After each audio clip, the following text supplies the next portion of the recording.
Bonjour à toutes et à tous. Je vous remercie de votre présence à cette Assemblée générale annuelle et c'est mon plaisir de vous présenter notre rapport de la direction. En dépit des défis issus de la pandémie, je pense tout particulièrement à la pénurie de la main-d'œuvre, à l'inflation des prix et au besoin de revenir aux événements en présentiel. Cette année a été une année record à l'ACF. Nous parlons d'un budget atteignant les 2,6 millions de dollars, mais aussi d'une équipe composée de 33 employés travaillant dans différentes régions de la Saskatchewan. Nous avons développé des projets d'envergure favorisant notre influence et l'ACF ainsi que les entités dont elle est fiduciaire, le Service d'accueil et d'inclusion francophone de la Saskatchewan, le CIFSK, la communauté francophone accueillante, le CFA, et le réseau en immigration francophone de la Saskatchewan, le RIFSK, sont tous positionnés pour avoir un impact positif dans l'année qui s'en vient. L'année 2021-2022 était l'occasion d'entamer notamment le nouveau plan de développement global 2021-2030, ou le projet En toute fierté. Nous avons continué le travail entamé lors d'initiatives inspirantes telles que le mieux vivre ensemble. Cette année signait la reprise croissante des activités en personne, ce qui s'annonce de bon augure pour un retour à la normale et une reprise des rencontres et d'une vie francophone plus dynamique. À travers ce rapport, je vous présente un tour d'horizon de certains points liés aux axes prioritaires du plan stratégique de l'ACF.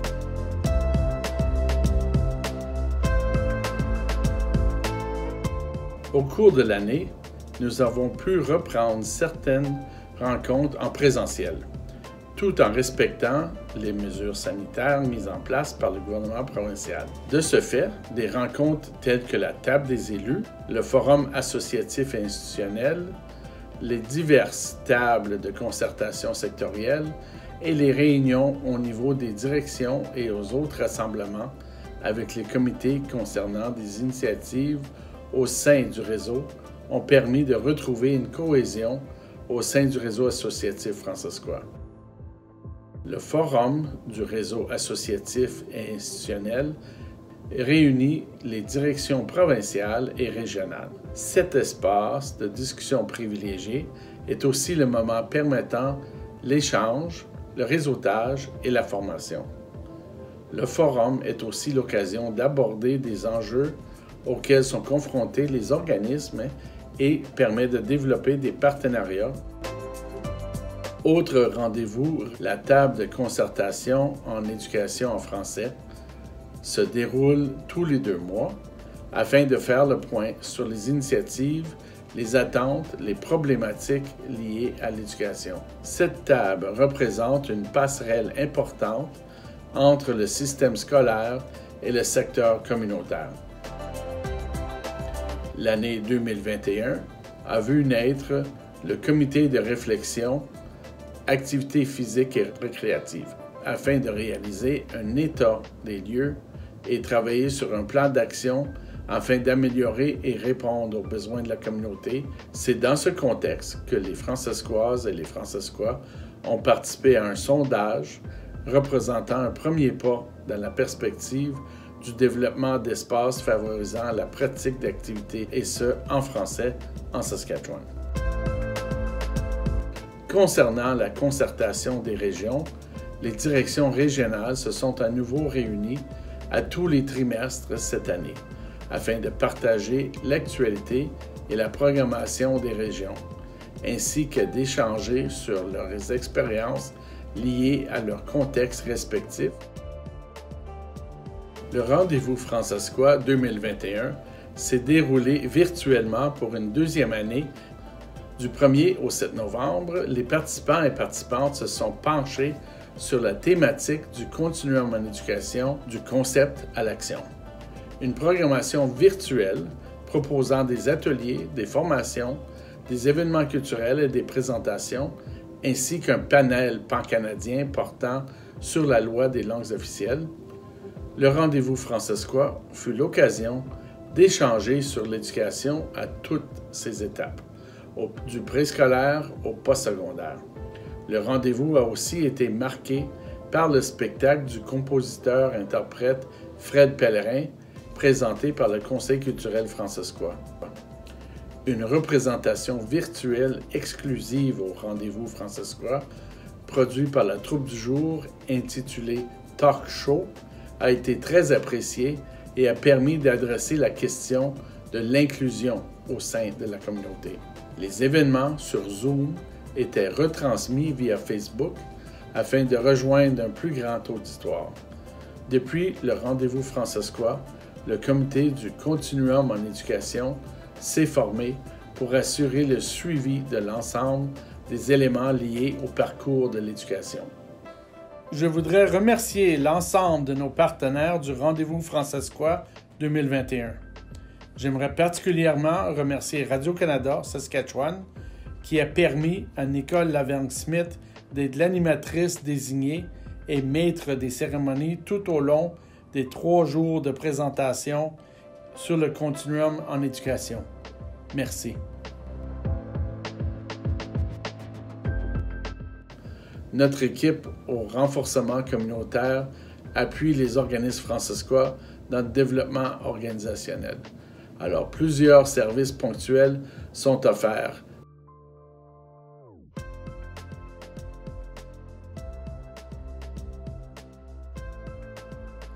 Afin de mieux faire connaître le travail de représentation ainsi que les activités liées au développement communautaire, l'ACF diffuse une infolette hebdomadaire à plus de 1000 personnes.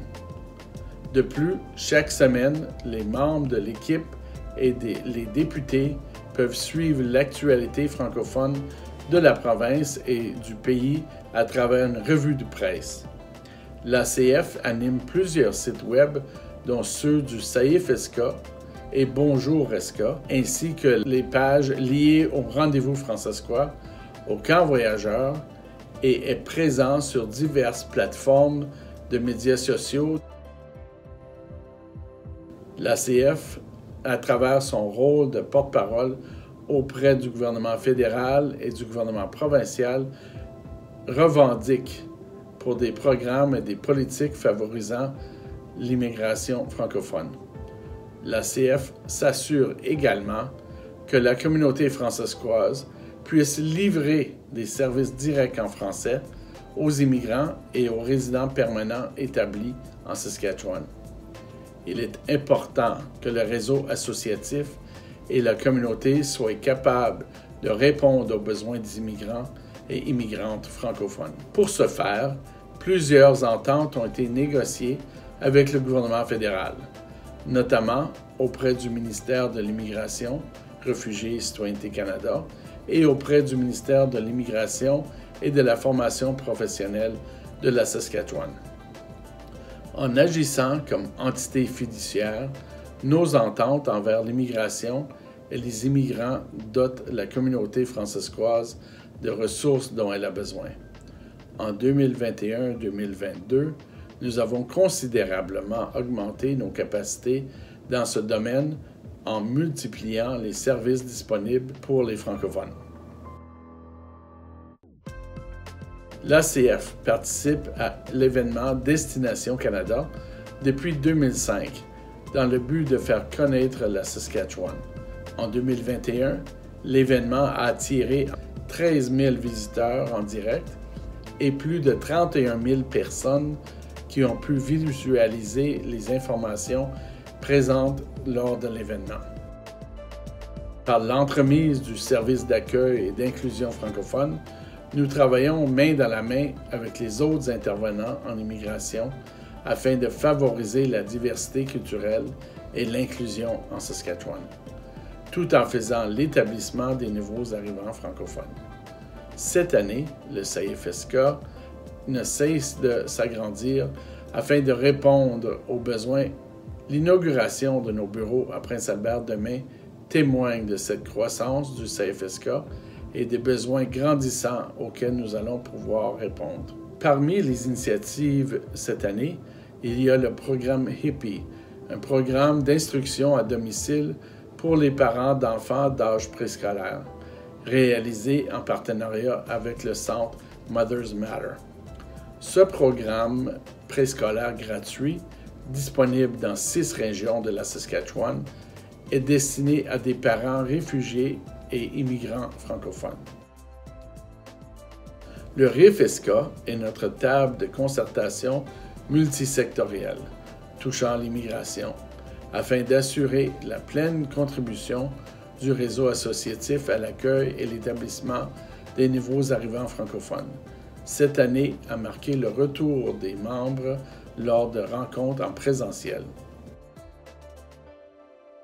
L'ACF peut aussi compter sur l'initiative des communautés francophones accueillantes débutée en 2018, un service qui se déroule au sein des communautés de Moose Jaw ainsi qu'à Gravelbourg et qui permet d'accueillir et de soutenir les nouveaux arrivants d'expression française pour s'assurer que ceux-ci se sentent les bienvenus dans leur nouvelle communauté.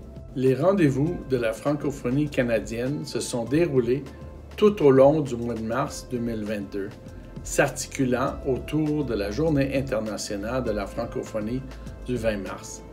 Cette 24e édition des rendez-vous de la francophonie s'est déployée sous la thématique de ces traditions qui forgent nos identités et ont permis d'avoir un tour d'horizon de diverses traditions aux 4 coins du pays. Cette année a été marquée par le retour de nombreuses activités en présentiel, plus particulièrement dans les régions, même si certaines activités nationales comme le lancement national ou les jeux, concours et spectacles se sont maintenus dans un format virtuel. Comme pour les années précédentes, pour marquer la présence francophone en Saskatchewan, 2 pages ont été publiées dans les grands quotidiens de la province.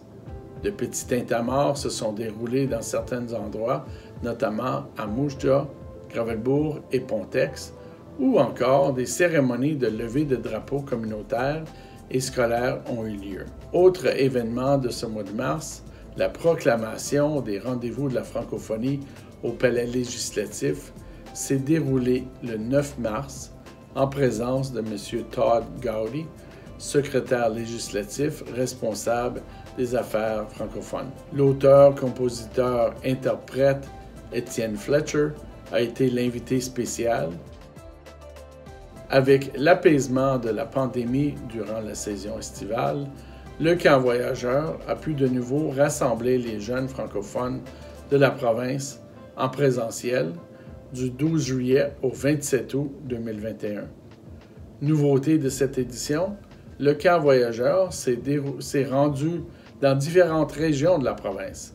L'été 2021 comptait plus de 300 inscriptions âgées de 6 à 12 ans et une équipe d'encadrement composée de 5 moniteurs et monitrices et d'1 coordonnatrice.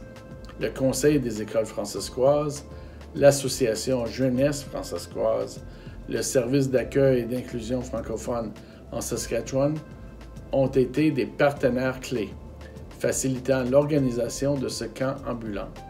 De même, nous tenons à souligner l'appui du ministère de l'Éducation du gouvernement de la Saskatchewan, la Fondation francescoise et le Community Initiatives Fund, ainsi que Jeunesse Canada au travail. En 2021, l'ACF a débuté un projet qualifié d'initiative verte. Ce projet visait notamment à mettre en œuvre les politiques liées à l'environnement déjà en place à l'ACF et de développer des projets environnementaux au sein de la communauté francescoise. Parmi les initiatives entreprises, il y a eu l'installation de systèmes hydroponiques au sein de 5 écoles francescoises ou encore la réalisation du concours Recycle Art francescois lors du rendez-vous francescois.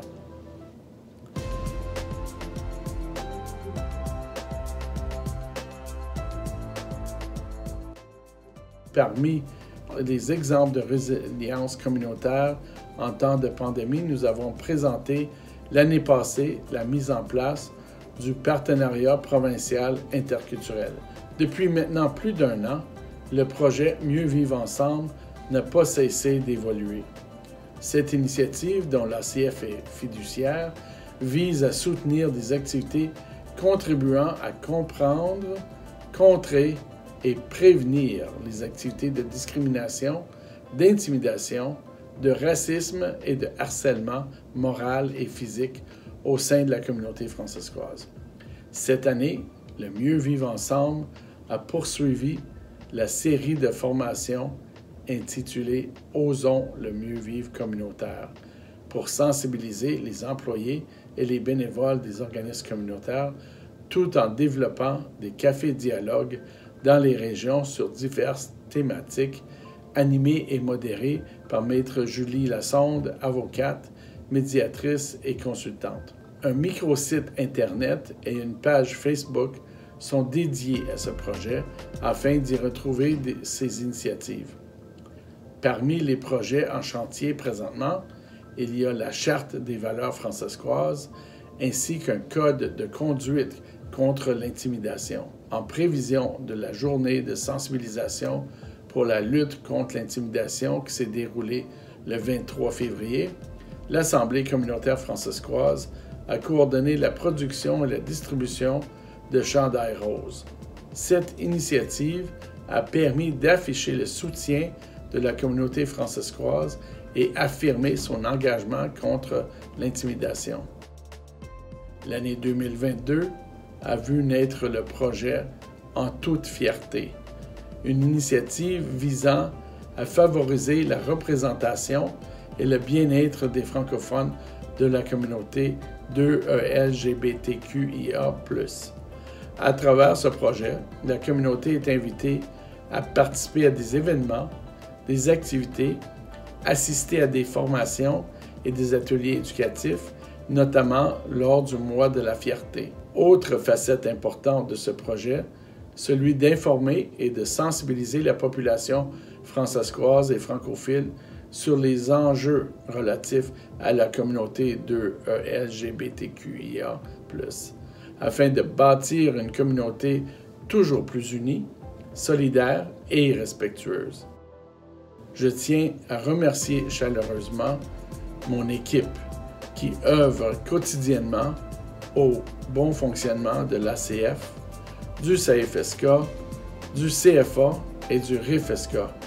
Un grand merci à vous tous. Je veux remercier les membres de l'Assemblée des députés communautaires pour leur engagement et leur disponibilité envers l'ACF. Merci aussi aux députés qui ont accepté de siéger au conseil exécutif de l'ACF. En terminant, je veux reconnaître les organismes du réseau associatif institutionnel francescois. Leur travail continu auprès de la communauté francescoise forme les bases de la vitalité de la communauté francescoise. Merci à nos bailleurs de fonds, dont l'appui a grandement contribué à la réalisation des activités et d'initiatives entreprises par l'ACF au cours de l'année. Et merci. Bonne journée.